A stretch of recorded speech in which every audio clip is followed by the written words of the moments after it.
Hey guys, welcome back to TechMan. Today, let me show you how to remove email from Roblox account. To remove an email from your Roblox account, start by opening the Roblox app on your phone and tap on More, then go to Settings. From there, access account info and locate the email address section.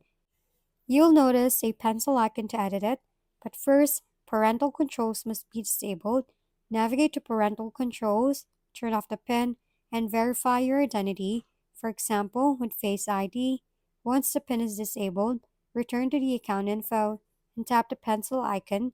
Enter the new email address you want to use and make sure to confirm and verify it. Roblox will send a verification email to your new address. So open your email inbox and follow the instructions to confirm. Once verified, your old email will be removed and your account will now use the new email address.